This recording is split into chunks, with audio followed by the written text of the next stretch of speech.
Hey guys, it's CWillyHD here, and welcome to a truly game-breaking glitch on this episode of Game Breakers. In Luigi's Mansion, you're able to beat the game in about 10 minutes if you were to do it with no mistakes. I say that because this glitch is extremely difficult and definitely one of the hardest I've ever done.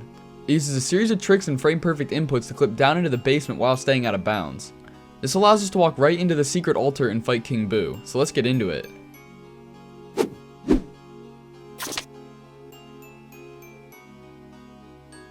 So this glitch takes place right after we defeat Chauncey, the Area 1 boss. Play through the game normally until you get the key to his room. Run back to Toad and save your game. There are a lot of places you can mess up during this glitch, so being able to reset right before the fight is helpful. Anyway, head back to Chauncey and begin the fight. The glitch starts right after the battle, so be ready. After you suck him up, you'll be placed back in the room as the chest spawns. We want to hold up right so when we take control of Luigi, we begin moving right away. Luigi will move up to the chest as it's appearing, and we want to let go of the control stick.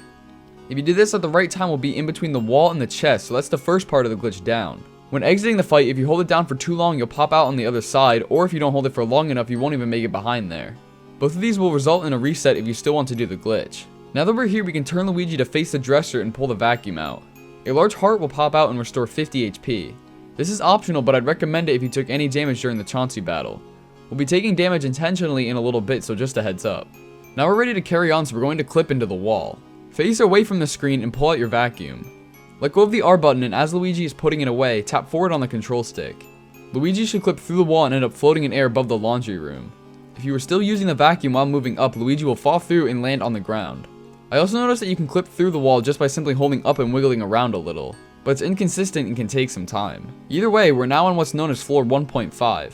Luigi is basically in between both floors at this point. The game thinks you're on the floor below, which is why you're able to see the laundry room when you clip out, but Luigi can still open doors on the second floor. This part is cool just by itself as we can explore around a little bit.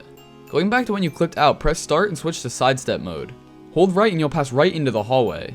Continue heading this way until you stop, then press A. Luigi will get stuck doing this walking animation as he's trying to open a door. Use this time to start holding left on the control stick. When Luigi enters the door, a ghost can come down from the ceiling and scare him. By holding left, we can stop this from happening. If you were to get scared, the animation will cause Luigi to fall through the floor and back in bounds. In this next area after the door, bats are hanging from the ceiling. Before we go over to them, have Luigi face the back wall and direct his flashlight down right. Sidestep towards the bats, and once one begins to fly towards you, let go of the control stick. Right as you take damage, press down on the C stick and release it just before the damage animation finishes.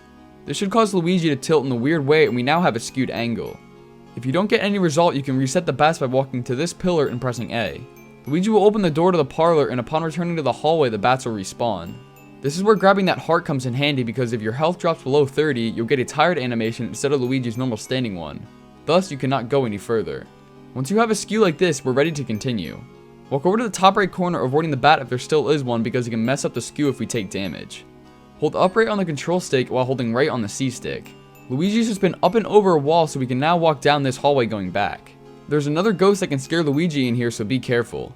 Point the flashlight down and begin walking. As you pass the midway point, turn it to face behind you towards the screen. There'll be some bats to the left that we need to use to get another skew. Pull out your vacuum and walk to the right. Do this slowly so the bats get stuck in your suction and guide them over to this side of the hallway. Once you're over here, walk forward slightly so that the bats are beneath your feet. Now this part can be tricky. We need to let go of R, tap left on the control stick, and then tap right on the C stick, all shortly after one another. I would just do the sequence right after you let go of R so you get the skew. For some reason, if you wait until you hear Luigi take damage to start pressing the C stick, it doesn't work. You should almost be letting go of the C stick as Luigi gets hit. Once we do this, it should give us a pretty big skew. Similar to the other bats, if we enter this room to the right and go back into the hallway, the bats will return. We now need to switch back to standard mode, but don't move the control stick once you unpause the game, as this will ruin the skewed angle. We only need to move the C stick, so use it to point Luigi's flashlight up and towards the screen. Switch back to sidestep mode and hold up right on the control stick and up on the C stick to push Luigi into this corner. The game should switch over into the rec room, and we need to continue holding this to stay in here. There's a very small area in this corner that triggers the hallway to unload and change into the rec room, as you can see by constantly changing here. Once we have Luigi up here, press start. And now for a pretty difficult step. Switch to standard mode, hold up on the control stick and lean it to the right just enough so it doesn't change back to sidestep. When you have this held, you need to press A and then X within a frame of each other. Doing this successfully will drop you into the basement halfway into this wall. From here, don't move any direction except right, as we don't want to end up back in bounds. So now we're in the home stretch, however this is probably the hardest step. We need to walk up and into the secret altar, but there's an extremely fine line to do so. If we walk too far left, we trigger a cutscene where King Boo sends us back to the start, and if we walk too far right, we hit a void, which softlocks the game. We've made it all the way here, but if we screw up now, we have to restart the entire glitch. Sadly, there isn't a surefire way to get this besides using your Game Boy Horror to guide you straight. Repeatedly pull it out, aim straight, close it, and move a little. Once Mario shows up, you're almost there. You can also use him to line up the movement. I eventually got close enough where I just ran straight and ended up in the secret altar. Now all that's left is to fight King Boo and beat the game. Just make sure not to die in this battle or you'll be sent back to the title screen and load up before Chauncey. But that's all for this insane glitch. If you enjoyed, drop a like and subscribe. If any of you are crazy enough to attempt this, let me know how it goes. But for now, I'm gonna get up out of here. Thank you guys so much for watching, and as always, see ya!